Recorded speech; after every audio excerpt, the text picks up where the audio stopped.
हम्म। जय हिंद। आज से साइको एएलपी का साइको प्रारंभ हुआ है, सीबीएटी यानी कंप्यूटर बेस्ड एप्टीट्यूड टेस्ट।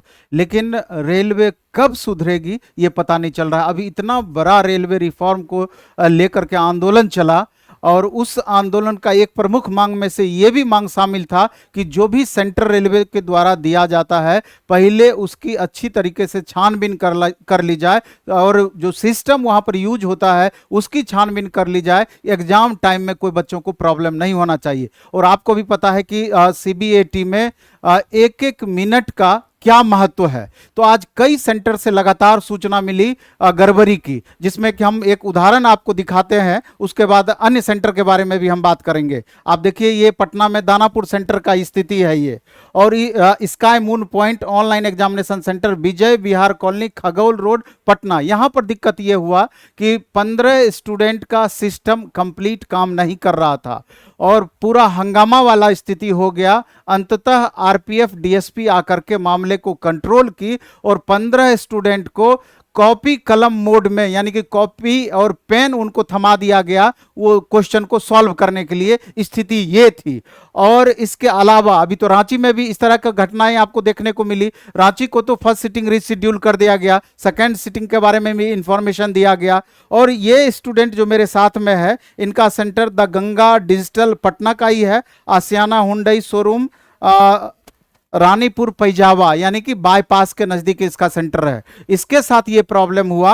हमको लगता है कि जो प्रॉब्लम हुआ है, पहले इस बच्चे से ही हम सुन लेते हैं, आपको भी पता चल जाएगा कि क्या दिक्कतें हुई। इस तरह का दिक्कत भारत के कोने कोने से अलग अलग सेंटरों से आज देखने को मिली। इसका तो करियर एक तरीके से चौपट हो गया, क्योंकि पार्ट ए में इसका 71 मार्क्स था, बेंगलोर बोर्ड था, लेकिन पार्ट बी कंप्लीट गड़बड़ हुआ। आखिर गड़बड़ क्यों हुआ, आप इसी की जुबानी सुनिए।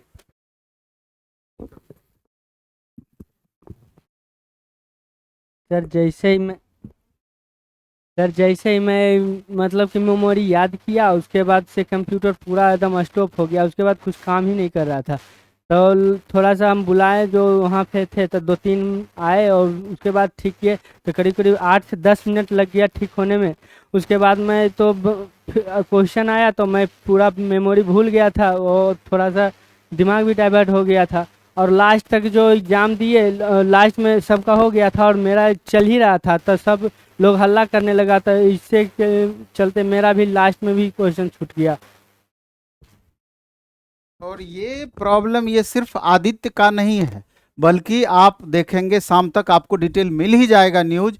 कई एक सेंटर का इस तरह का हुआ है आज सीबीएटी मोड में, जो एग्जाम आज से चल रहा था तो उसमें। तो आखिर इसके लिए जिम्मेवार कौन? क्या रेलवे को पहले से छानबीन या पूरी तरीके से हर सिस्टम को का छानबीन नहीं कर लेना चाहिए था? कि आखिर सिस्टम में कोई प्रॉब्लम तो नहीं है? क्योंकि सबको मालूम है कि जब भी सीबीएटी टेस्ट होता है कि समय का क्या इसमें महत्व रहना है, कि एक एक मिनट में बच्चों को कितना अधिक क्वेश्चन सॉल्व करना होता है। तो हम तमाम छात्रों से ये गुजारिश करते हैं कि रेलवे क्या कर रही है, इस बात को समझना है। और फिर से हम लोगों को रेलवे रिफॉर्म को लेकर के एक बड़ी मुहिम छेड़ने की ज़रूरत है, क्योंकि इस तरीके से लगातार स्टूडेंट सफ़र करते रहेंगे और रेलवे इस पर ध्यान बिल्कुल भी, जिस हिसाब से पहले का कंडीशन था अभी भी वही कंडीशन है, कुछ भी कोई ठोस कदम नहीं उठा रही है। आखिर इसका खामियाजा छात्र क्यों भुगते? बड़ा सा सवाल। धन्यवाद। दानापुर का एएलपी साइको का सेंटर है, क्या कहते हैं, खगौल रोड में है। यहाँ पे प्रॉब्लम क्रिएट हो गया है। इस सेंटर पे फर्स्ट शिफ्ट में पेन और पेपर दे दिया गया है, जिसके वजह से, और सिस्टम में भी 10-15 सिस्टम भी ऑफ हो गया था बीच में। आइए आपको दिखाते हैं, ऐसे बहुत सारा लोग हैं फर्स्ट शिफ्ट बंद कर दिए और गड़बड़ भी कर रहे हैं। ऊपर वहाँ से हटा डाल के अरे बोल ऐसे बात मेहनतियों के लिए क्या रहे